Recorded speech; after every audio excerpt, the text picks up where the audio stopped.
Assalamualaikum warahmatullahi wabarakatuh. Bertemu anak-anak pada hari ini dalam Solat Bersama Ustazah Yohanis. Kita akan belajar Pendidikan Al-Quran Sunnah tingkatan 4, bahagian Ulumul Hadis, tajuk Hadis Ahad. Okey, boleh buka muka surat 170 buku teks ya. Sebelum kamu meneruskan pelajaran, mari kita lihat apa yang perlu kamu hasilkan selepas kamu tamat sesi pembelajaran bersama Ustazah Yohanis. Yang pertama, kamu dapat menyatakan pengertian hadis ahad dengan betul. Yang kedua, menjelaskan pembahagian hadis ahad dengan jelas. Yang ketiga, dapat menghuraikan hukum beramal dengan hadis ahad. Baik, apa yang dimaksudkan dengan hadis ahad? Pernah kamu belajar tentang hadis ahad sebelum ini? Baik, mari kita ikuti maksud hadis ahad.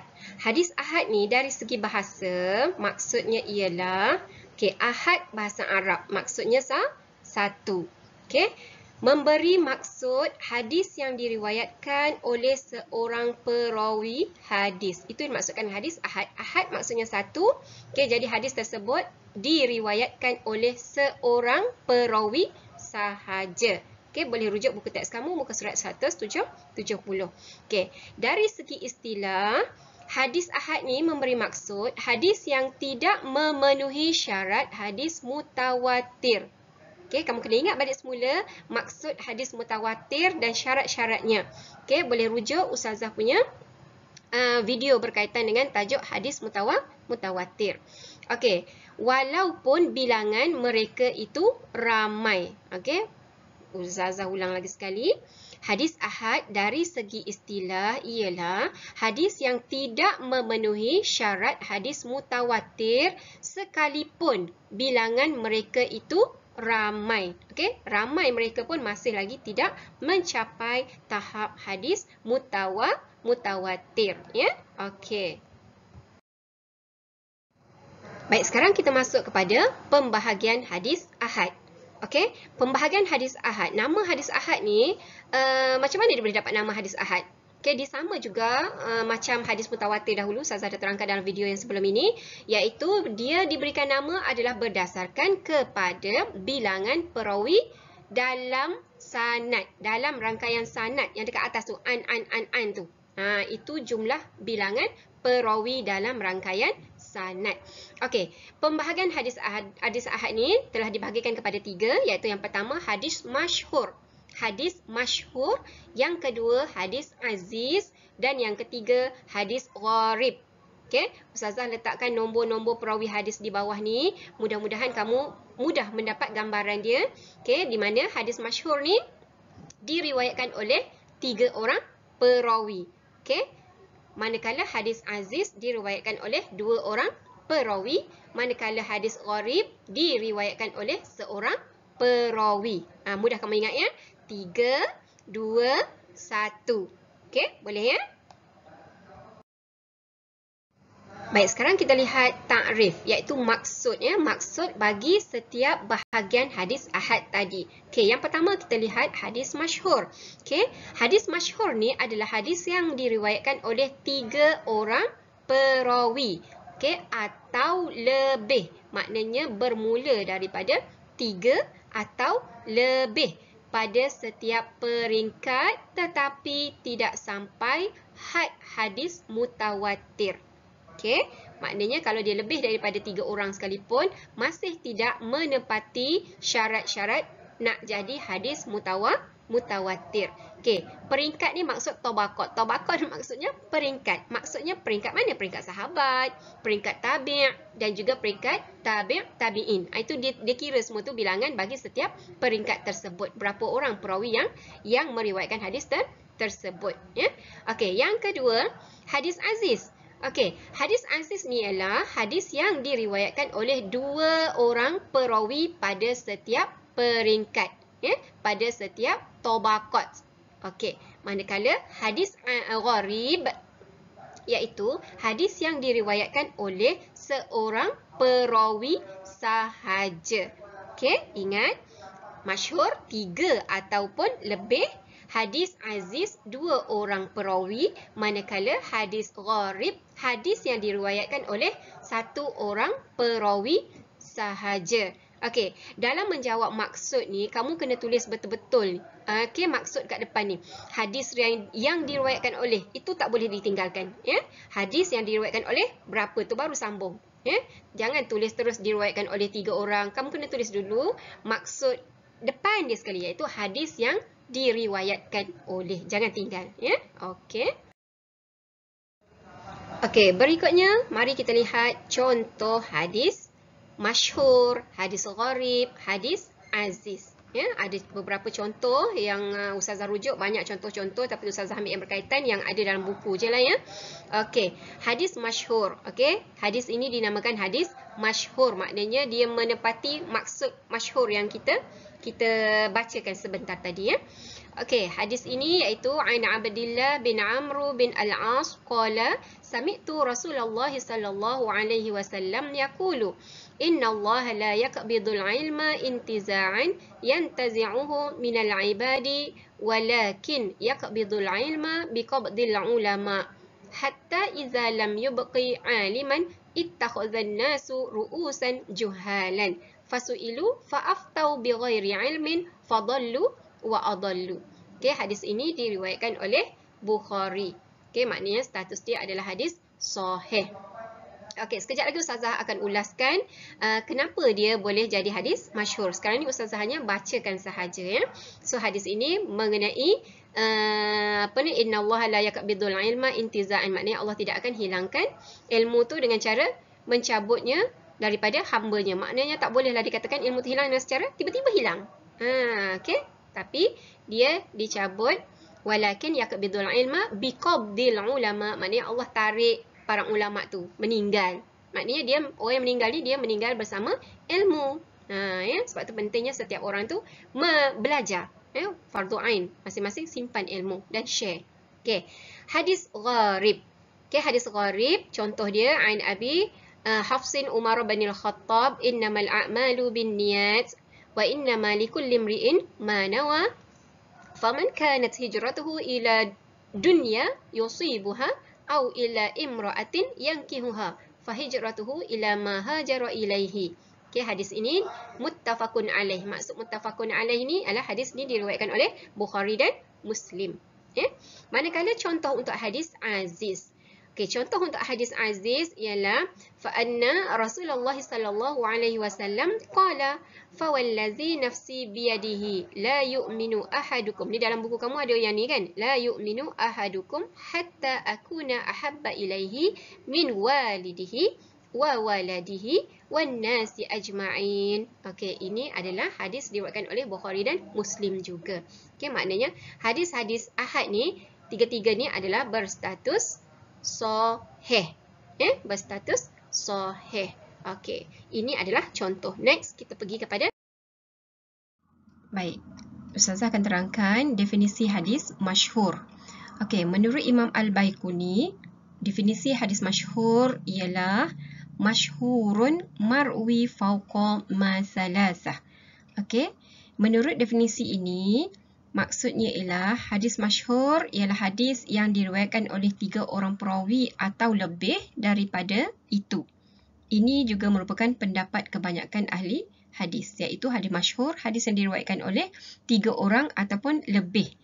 Berdasarkan definisi ini, hadis yang diriwayatkan oleh 3 orang perawi atau lebih dalam setiap tabaqat, iaitu peringkat sanad. Okey, tetapi masih belum memenuhi syarat hadis mutawatir. Okey, maknanya 3 orang atau lebih. Lebihnya tu belum lagi boleh dikatakan dia bersamaan dengan hadis mutawatir. Okey, kadang-kadang istilah hadis masyhur ini juga diungkap pada hadis yang terkenal sehingga menjadi buah mulut masyarakat meskipun ia merupakan hadis maudhu', iaitu hadis palsu. Okey, ciri-ciri hadis masyhur. Berdasarkan takrifan tadi, kita dapati ada dua ciri yang utama, iaitu mestilah diriwayatkan oleh 3 orang perawi atau lebih dalam setiap tabaqat sanad, dengan syarat tidak mencapai bilangan perawi hadis mutawatir. Yang kedua, hadis masyhur adalah hadis yang terkenal sehingga selalu disebut-sebut oleh sebuah masyarakat walaupun hadis tersebut merupakan hadis maudhu'. Okey, daripada sini kamu kena maklum bahawa hadis masyhur tidak semestinya hadis sahih ataupun hasan. Dia boleh juga terdiri daripada hadis-hadis yang lain, seperti hadis maudhu'. Baik, seterusnya kita lihat pula definisi hadis gharib. Okey, menurut Imam Al-Baiquni lagi ya. Okey, menurut beliau maksud hadis gharib adalah hadis yang diriwayatkan oleh seorang perawi sahaja. Iaitu ni dia ya, ma rawa rawin faqat. Ma rawa rawin faqat. Apa yang diriwayatkan oleh seorang perawi sahaja. Menurut definisi yang diberikan oleh Imam Al-Baiquni, hadis gharib adalah hadis yang diriwayatkan oleh seorang perawi sahaja. Berdasarkan definisi ini, hadis yang diriwayatkan oleh seorang perawi sama ada pada setiap tabaqat sanad ataupun pada sebahagiannya dinamakan sebagai hadis gharib.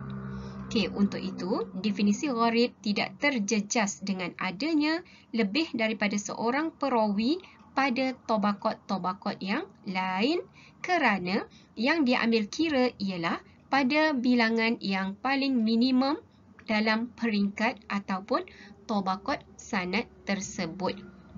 Okey, boleh faham ya? Maknanya perkiraannya adalah pada mana-mana tabaqat sahaja. Ya, pada mana-mana tabaqat sahaja yang mengandungi seorang perawi hadis. Baik, yang ini pula ialah hadis aziz. Okey, kalau ikutkan tadi, ni yang kedua kan? Tapi dah slide tu dah ternaik ke atas, tak apalah, kita tengok ya, hadis aziz. Apa maksud hadis aziz? Okey, hadis aziz ni adalah hadis yang diriwayatkan oleh tidak kurang daripada 2 perawi pada setiap peringkat. Tidak kurang daripada 2 orang perawi pada setiap peringkat. Okey, contoh yang diberi ialah haddatsana Syu'bah qala sami'tu Qatadah yuhaddithu an Anas bin Malik qala Rasulullah sallallahu alaihi wasallam la yu'minu ahadukum hatta akuna ahabba ilaihi min waladihi wa walidihi wan nasi ajma'in. Okey, kita tengok penerangan. Okey, hadis ini telah pun diriwayatkan oleh 2 orang sahabat, iaitu Qatadah dan siapa yang disebutkan tadi? Ni ya, Qatadah dan juga Anas bin Malik. Ya, so 2 orang yang meriwayatkan hadis ini. Okey, jadi dia dinamakan sebagai hadis aziz, ya. Okey. Baik, seterusnya mari kita lihat hukum beramal dengan hadis ahad. Okey, macam mana kalau kita jumpa hadis ahad ni, bolehkah kita beramal? Okey, yang pertama hukumnya ialah boleh beramal dan berhujjah. Okey, boleh beramal dan berhujjah dengan syarat hadis masyhur ataupun hadis aziz ataupun hadis gharib itu mencapai tahap status sahih dan hasan. Maknanya kalau bukan hadis sahih dan hasan, makna status hadis ahad pun dia ada macam-macam status. Kalau tak mencapai hadis tersebut sebagai hadis sahih ataupun hadis hasan, maka tak boleh beramal lah, dia akan ada syarat-syarat lain, ya. Okey, ingat. Kita ulang balik semula. Boleh beramal dan berhujjah dengan syarat hadis masyhur ataupun aziz ataupun gharib itu mencapai tahap status hadis sahih dan hasan. Ya, baca betul-betul. Ya. Okey, yang kedua, tidak boleh beramal dan berhujjah bila masa hadis ahad tak boleh nak beramal dan tidak boleh dijadikan hujah? Jika hadis ahad itu berstatus dhaif, lemah. Ya? Okey, jika hendak amalkan juga mesti mengikuti syarat-syarat yang ditetapkan dalam hadis dhaif. Ya? Ingat, dia akan ada syarat-syaratnya. Hadis dhaif ni kita akan belajar pada tajuk yang seterusnya nanti. Ya? Okey. Jadi conclusionnya dekat sini kita tulislah, okey, boleh beramal dan berhujah dengan hadis ahad jika ia berstatus sahih dan hasan dan tidak kufur jika tidak beramal dengannya. Ya, okey, kamu boleh rujuk dalam buku teks, ya. Moga boleh faham. Okey. Baik, seterusnya ni ya. Okey, ini adalah pembahagian hadis ahad berdasarkan status kekuatan dan kelemahannya. Okey, kalau dalam buku kamu lihat status kehujahan. Okey, macam mana hadis ahad dalam kehujahan. Kehujahan tu maksudnya adakah dia boleh menjadi hadis hujah yang kuat ataupun dia adalah hujah yang lemah. Mari kita lihat ya. Okey, terbahagi kepada dua kategori iaitu disebut sebagai makbul iaitu maksudnya diterima dan mardud iaitu ditolak. Okey, dari segi kehujahan berdasarkan dari segi kehujahan dia ada dua jenis iaitu sama ada diterima ataupun ditolak. Ya. Hadis makbul iaitu hadis yang diterima. Maksudnya hadis yang telah ternyata kekuatan perawinya. Okey, kekuatan perawinya. Maknanya dia berdasarkan kepada perawi. Okey. Hadis ini boleh dijadikan hujah dan dalil. Okey, jadi hadis yang boleh dijadikan hujah dan dalil adalah hadis sahih dan hasan. Okey, sebab itu dikata boleh beramal jika hadis ahad itu mencapai status sahih dan hasan. Sebab apa? Dari segi hujahnya, dua-dua hadis ini adalah diterima sebagai hujah dan kuat hujah penghujahannya. Ya? Okey. Manakala mardud iaitu hadis yang ditolak. Okey, jadi kehujahannya ditolak. Kerana apa? Sebab hadis yang perawinya tidak kuat. Okey, hadis perawinya tidak kuat. Hadis ini tidak boleh dijadikan hujah dan dalil serta tidak wajib beramal dengannya. Ini kamu boleh rujuk dalam portal JAKIM sebagaimana yang Ustazah tunjukkan tadi. Ya, ingat, hadis mardud hadis yang ditolak. Sebab apa? Sebab perawinya tidak kuat. Jadi kita tak boleh jadikan dia sebagai hujah dan juga dalil. Okey, dan juga tidak wajib beramal dengannya. Okey, boleh faham ya? Okey. Baik, sebagai tugasan, okey, ini adalah kita nak kira sebagai penilaian PBD dalam kelas. Okey. Jadi kamu usahakanlah buat satu nota peteminda. Ya, satu nota peteminda berdasarkan pemahaman kamu apa yang Ustazah dah terangkan tadi. Okey. Peteminda tersebut mengandungi pembahagian hadis ahad. Ada 3 tadi kan? Okey, so kamu buat peteminda dan kamu nyatakan hukum beramal dengan hadis-hadis ahad tersebut. Bagi pada ustazah kamu untuk dibuat penilaian. Okey. Baik, sekian dulu untuk tajuk kita hari ini. Terima kasih kerana sudi belajar dengan Ustazah Yohanis ya. Okey, jika ada sebarang komen, kamu boleh tulis dalam ruangan komen kat bawah. Kamu scroll ke bawah nanti dia akan ada ruangan komen ya. Okey. Semoga kamu boleh terima segala pengajaran daripada Ustazah dan jika kamu suka dan jika kamu boleh faham, jangan lupa tekan like, subscribe dan share Ustazah punya video. Jangan lupa subscribe tau. Terima kasih.